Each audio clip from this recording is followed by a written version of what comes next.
Bismillahirrahmanirrahim. Assalamu alaikum students. I'm your physics teacher from Asas National School. This is our lecture number 19, chapter number 2, kinematics, topic graphical analysis. What is graph? Graph is a pictorial way of presenting information about the relation between various quantities. Pictorial means in picture form. It means graph shows information about the relation between various quantities in the form of picture. And the quantities between which a graph is plotted are called variables. And these quantities are of two types: dependent quantities and independent quantities. Dependent quantities. The quantities which depend on other quantities are called dependent quantities, and the quantities which do not depend on other quantities are called independent quantities. And what is the use of graph in everyday life? In everyday life, students, a graph may also be used to show year-wise growth or decline of export, month-wise rainfall, patient's temperature record, or runs per over scored by a team, and so on. Types of graph. Graphs are basically of three types: bar graph, pie chart, line graph. Bar graph is a graph representing by vertical rectangular blocks. In each block in the graph represent a reading. In pie chart is a pie like a graph that represent the data on a circular pie-like chart.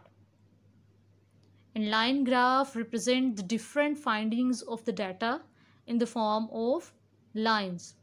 And student, in graphical analysis, we will study two types of graph: distance time graph and speed time graph.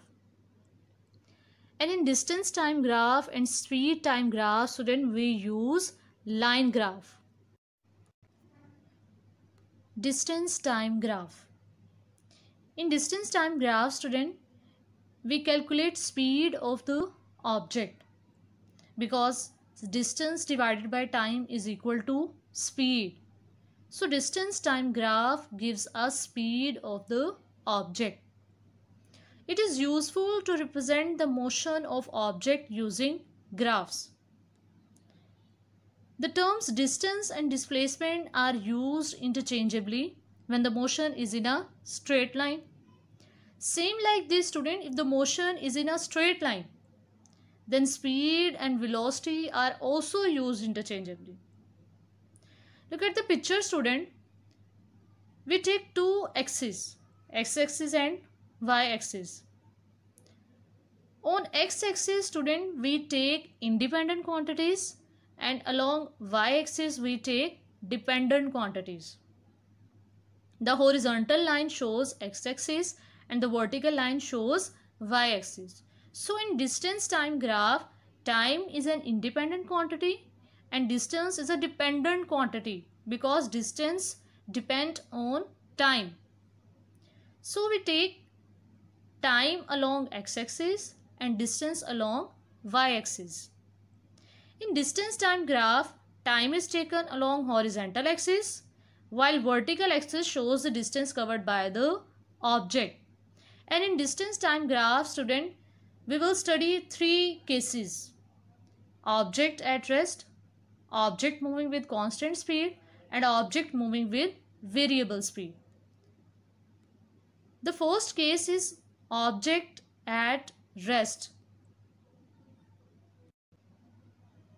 In this graph, the distance moved by the object with time is 0. I repeat it again, student. In this graph, the distance moved by the object with time is 0.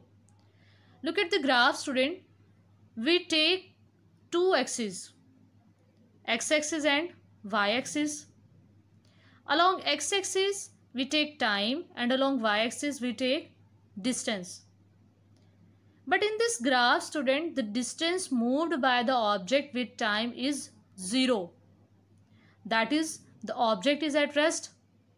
So a horizontal line parallel to time axis shows that the speed of the object is 0. अब object की speed 0 किस तरह से है student? अब यहाँ पे x axis पे हमने 10, 20, 30, 40, 50, 60 ये इंटरवल सेट किया हुआ है. इसी तरह हमने एक्स एक्सिस पे वाई एक्सिस पे जो है उस पर हमने 20, 40 जो है वो सेट किया हुआ है इंटरवल. अब स्टूडेंट आप कोई भी इंटरवल सेट कर सकते हो, बट आपने ये ध्यान रखना है कि जो उसमें डिफरेंस है वो आपने सेम रखना है. लाइक अगर मैं यहाँ की बात करूँ तो यहाँ पे जो डिफरेंस है वो क्या है? 10, 10 का 10, 20, 30, 40, 50, 60. अलॉन्ग वाई एक्सिस क्या है? 20, 40. तो आप कोई भी इंटरवल सेट कर सकते हो, 2 डिफरेंस के साथ, 3 डिफरेंस के साथ, 2 डिफरेंस के साथ, 2, 4, 6, 8, 3 के साथ 3, 6, 9. ठीक है, आप कुछ भी इंटरवल सेट कर सकते हो. अब यहाँ पे देखिए स्टूडेंट, सपोज जब हमने 10 सेकेंड पे अपने ऑब्जेक्ट को देखना शुरू किया तो वो क्या था? 40 पे. 20 सेकेंड पे देखा तब भी वो 40 पे है. 30 पे देखा फिर भी वो 40 पे है. 40 पे देखा फिर भी 40 पे. यानी हर इंटरवल पे जब हमने उसको चेक किया तो हमने ये देखा कि हमारे ऑब्जेक्ट ने जो है वो डिस्टेंस कवर नहीं किया. इट मीन्स अगर डिस्टेंस कवर नहीं किया तो स्पीड ऑब्जेक्ट की क्या है? 0. Because speed is defined as the distance covered by the object in unit time. और अगर डिस्टेंस ही कवर नहीं किया, ऑब्जेक्ट रेस्ट पे है, उस केस में क्या होगा? The speed of the object will be 0. The next case is object moving with constant speed. Constant means same. The speed of an object is said to be constant if it covers equal distance in equal interval of time. It means equal distance divided by equal interval of time is equal to constant speed. The distance time graph is a straight line. In this case, when object is moving with constant speed, student, the distance time graph will be a straight line. The straight line graph in a distance time graph shows that object moving with constant speed. Look at the picture, student. The red line shows x-axis and y-axis, and the straight line shows the slope of the object, and this slope, student, gives the speed of the object. So how can we calculate the speed of the object from the graph? Consider 2 points A and B on graph.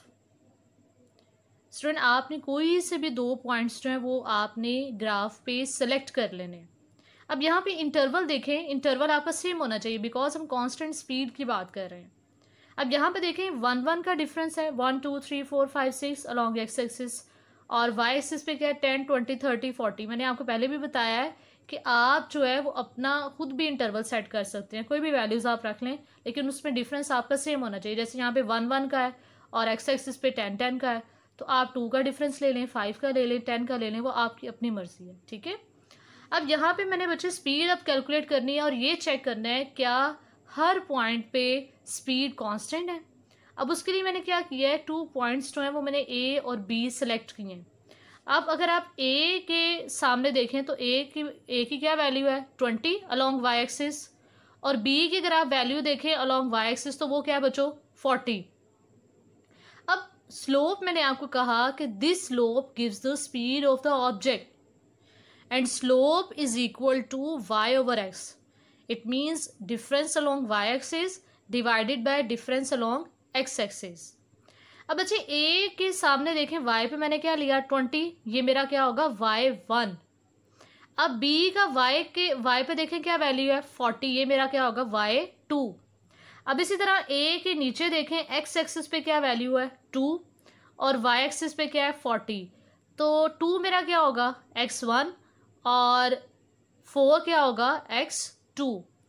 अब slope जो है वो हमें speed जो है वो object की देगी. अब बच्चे इसको सॉल्व कैसे आपने करना है?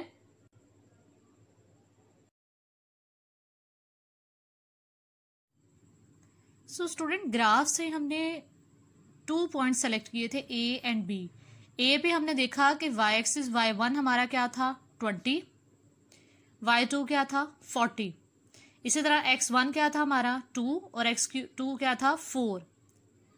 अब बच्चे स्लोप हम फाइंड करने लगे हैं because slope gives us the speed of the object and slope is equal to y over x difference along y axis divided by difference along x axis, y2 minus y1 divided by x2 minus x1। अब बच्चे ये value आपने ये सारी values किसमें put कर देनी है फॉर्मूला ऑफ स्लोप में। Speed is equal to y2 क्या है 40 माइनस y1 क्या है 20 डिवाइडेड बाय x2 क्या है 4, x1 क्या है बच्चे 2। 40 माइनस 20 क्या हो जाएगा 20, 4 माइनस 2 क्या हो जाएगा 2। क्या आंसर आ जाएगा 10 मीटर पर सेकेंड।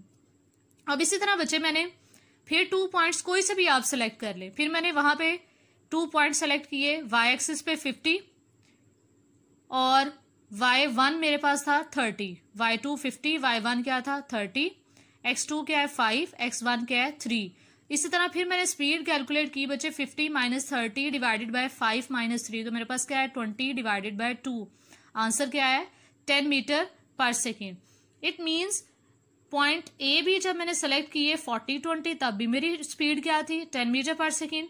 जब मैंने पॉइंट बचे सेलेक्ट किए हैं 50-30 तब भी स्पीड क्या आई है 10 मीटर पर सेकेंड। इसका मतलब है कि हर पॉइंट पे स्पीड ऑफ ऑब्जेक्ट की क्या बचे constant. Speed of the object is equal to slope of line A B. It means the slope gives the speed of the object। अब स्पीड किस तरह से कैलकुलेट करते हैं बच्चे ग्राफ से, जब हमारे पास स्ट्रेट लाइन ग्राफ हो। अब यहाँ पे हमने पॉइंट ए और बी सेलेक्ट किया, फिर मैंने आपको वो सारा कैलकुलेट करना बताया कि ए पे क्या है 20, बी पे क्या है हमारे पास 40 वाई एक्सिस के लॉन्ग, इसी तरह एक्स एक्सिस के लॉन्ग क्या है ए पे 2, बी पे क्या है 4।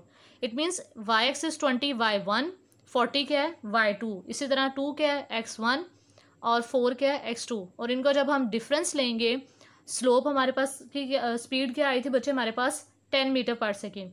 इसी तरह आप डिफरेंट बच्चे इंटरवल ले सकते हो, 50-20 ले लो, 60-30 ले लो, 50-10 ले लो, आप कोई भी इंटरवल ले सकते हैं। ठीक है, हर इंटरवल में स्लोप के हर पॉइंट पे ऑब्जेक्ट की स्पीड क्या होगी सेम। जैसे मैंने 40-20 लिया तो 10 मीटर पर सेकेंड आया, फिर मैंने 50-30 लिया तो फिर भी स्पीड 10 मीटर पर सेकेंड आई।